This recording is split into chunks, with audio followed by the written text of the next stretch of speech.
Le rouble a enregistré un nouveau plus bas record face au dollar américain et à l'euro, et même une hausse massive du taux d'intérêt par la banque centrale russe n'a pas suffi à stabiliser la devise.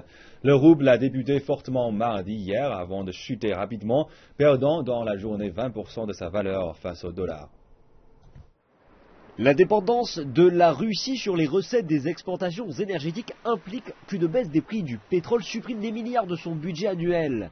Les sanctions prises suite aux actions de la Russie en Ukraine ont en effet empêché les géants pétroliers d'État de recourir à tout financement international. Et la panique s'est propagée sur le marché. Aujourd'hui, la Russie traverse certainement une crise économique qui pourrait, si elle n'est pas contrôlée, se transformer en une crise sociale et voire même politique.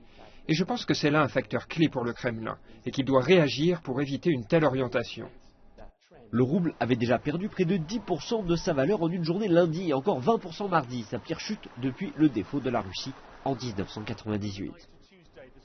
Dans la nuit de lundi à mardi, la Banque centrale est intervenue pour la troisième fois en plusieurs semaines, et cette fois avec une hausse spectaculaire du taux d'intérêt de 6,5% jusqu'à 17%. Cela devrait freiner la chute du rouble, mais mardi, la devise russe a encore régressé.